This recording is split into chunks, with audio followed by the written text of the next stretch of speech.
Free speech is a sacred phrase in our society. Everyone thinks it's a good idea.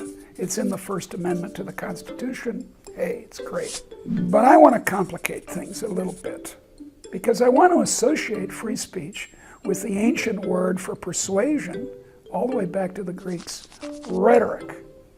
Now that sounds like a bad word. People are always saying, oh, Senate campaign mired in rhetoric. Is being persuaded a bad thing? Well, it would be a bad thing if there was something other than persuasion that could get us to the truth. But there isn't. We're humans. We depend on language. All we can do is persuade each other about the Pythagorean theorem, or persuade each other about the virtues of General Motors products, or persuade each other about who to vote for in the next election. Why is it the only alternative? Because the only other thing you can do, besides trying to sweet talk people, trying to change their minds, as we say, is violence.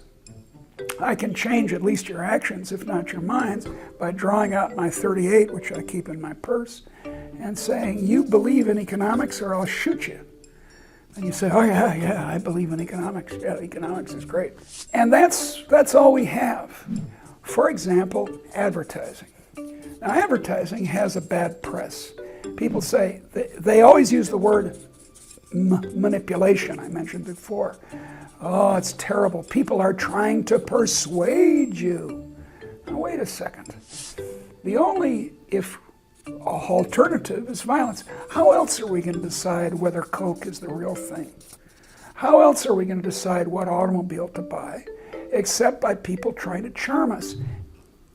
In a society of free choice, free ideas, free consumption, you've got to, you have persuasion as the only alternative to violence.